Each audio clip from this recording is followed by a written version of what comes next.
Okay, my son wanted me to do a stream because he's been doing, well, pre-recorded chess content because he's been doing these himself. So here we go. I'm gonna play. Let's see. So when I play Blitz Online, I typically do not use my over-the-board openings. So I'm kind of looking at some London system ideas these days. F4. Tax the pawn. It's kind of modern, I guess you could say. Different approaches. Just go with that. What's the other window? Okay. Knight f6. Yeah, you could call this the King's Indian as well. H5. So h3 is probably smart. D6, opening the bishop. So knight f3.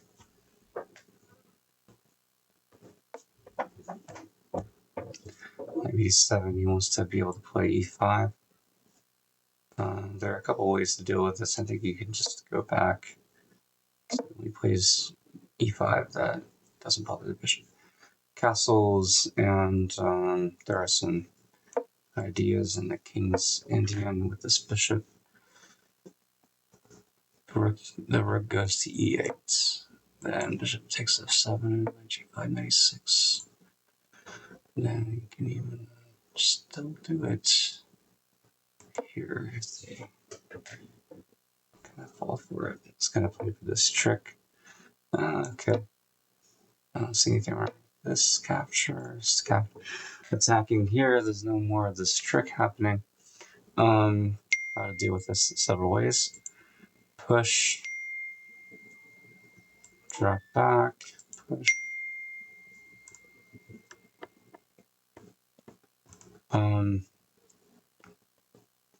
I don't see any drawback to playing b3.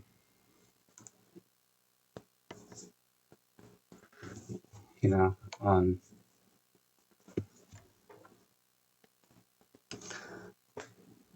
c3 or queen d2. C3 does support the center, but the b3 pawn is weakened. And I suppose I want to only weaken things as needed as we go. So I think I'm gonna allow this off this queen trade. So I can always weaken it later if I want to. And there doesn't seem to be much pressure on d4. I'm not forced to do anything about it, so to speak. Knight e4 attacks the queen.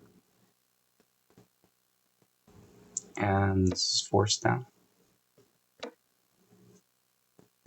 And this knight actually, I want to develop this knight, but this knight actually stops him from going into c3. So if I played like knight d2 to try to trade this off, then he can come to c3. So I might even just do this.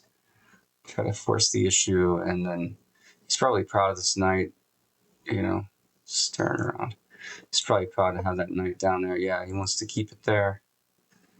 You know, he doesn't have a really great way to keep it there. Bishop takes bishop 6, and then he's attacking here. Yes, castle. I can always do this now. Knight f d2. Trade off this e4 knight while maintaining control of c3. What's so dangerous about c3, I guess, is just that it'll be hard to get rid of him. I don't understand this move. I feel like he was trying to avoid this. To attack this pawn, it'll take several moves, so I kind of have to ignore it for now. It's a weird little pawn on my side. I can go rook here without much issue. In other words, he can't really kick my rook away. And it stops the pawn. It, you know, kind of starts to look at the king side. So he does this. Maybe he thinks he has that. Let's count. Maybe I think I'm actually winning this pawn. He takes me first. Knight takes.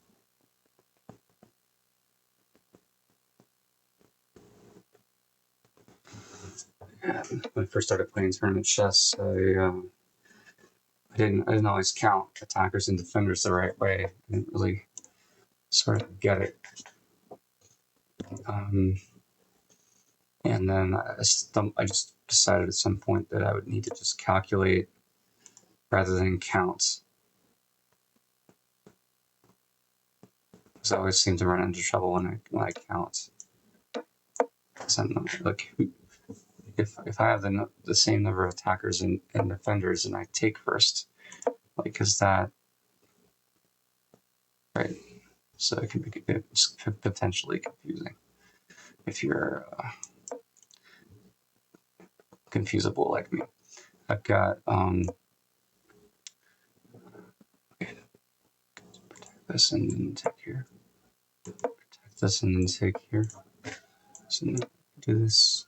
Wait, no, he takes. Yeah, I have to probably go there.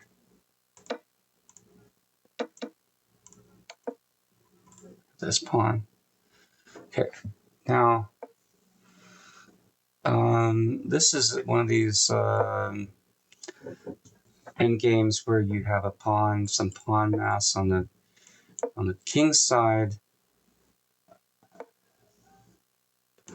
and a passed pawn on the queen's side, which there's a lot of literature about this kind of endgame. There's not going to be his king's out of the. I need a waiting move. Play this, and then take. Okay. So if I can maybe check him out of this little cave he's in, then I can check and win. Yeah, I was going to say that typically what you see is a king will come around and attack some weakness over here. And there's a lot of literature. Shanklin has a book on this. There's in the Dvoretsky Endgame Manual. There's like,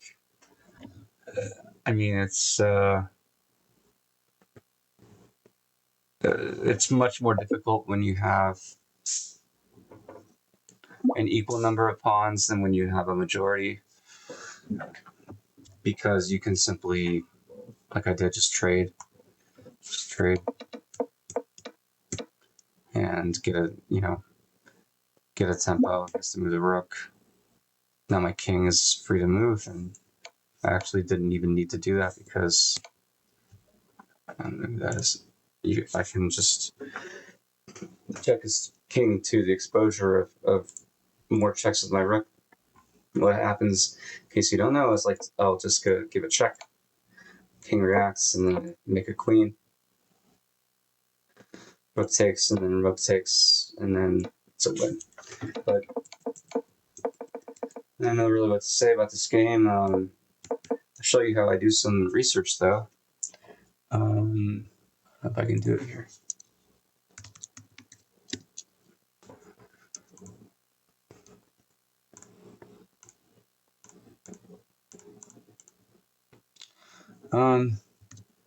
Well, what I'll do is I'll go into Chessable and check the course that I have for this.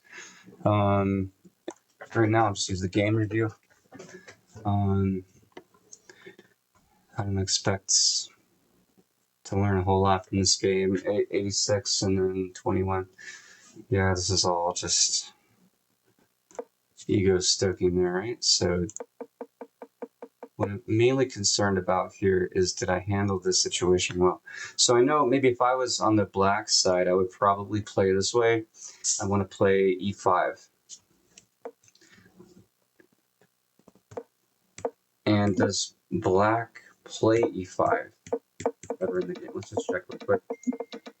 He finally plays e5 here after a lot of action. Knight bd7 is there's okay. Why else would you play this move? Black should try to play e5, I think. Otherwise, the knight is kind of It could be doing something else. It could be supporting something else. In the position supporting e5, that's what you should play, or c6, c5. So let's check the game review. Opportunity to win their rook. Oh, queen takes and then bishop here. Did I do that? No. So this is wins a rook. Wow. Whoops. And actually black's better after that.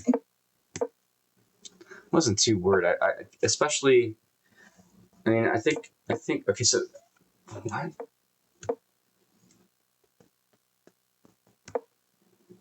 So black should have played here. Is that right? Oh my gosh, yeah. Well, it attacks here. And if I take, I lose the rook. My opponent's is that a hard move to find? Putting a piece under attack is a hard move to find, but if you play openings with these kingside fianchettos with black and maybe with white colors reversed, then you start to see sacrifices a lot in the literature and in tactics based on the opening that have to do with opening this bishop up. And so I think that a lot of players approach a position like this almost move by move with the hope that I can play a move that opens this diagonal. Can I play a move that opens it? Oh, how about now? Look at that loose rook there, right? So they would have found it. I think someone with a little more experience. But now I'm just completely off the hook, and the rook is off the diagonal, and e5 drops a pawn. I calculate these situations because because of some early burns in piece counts, and it wins a pawn, and I'm just totally waiting. So let's for the beta evaluation bar.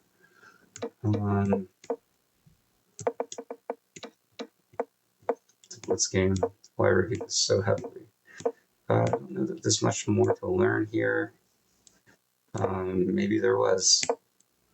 G3 is better.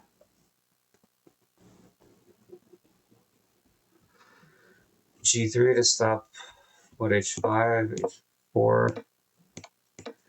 But I mean, this sort of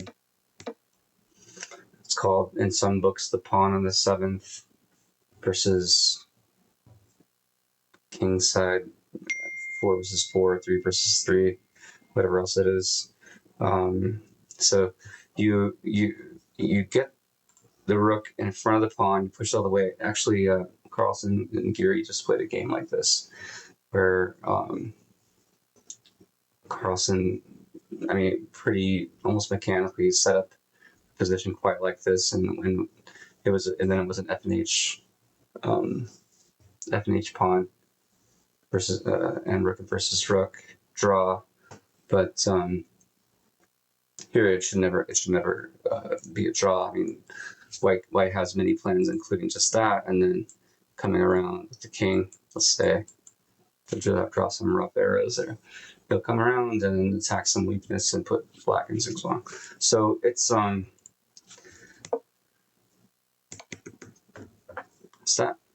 that's a 3-2 game. If you enjoyed that, keep watching my son's channel for more content, and we'll see you next time.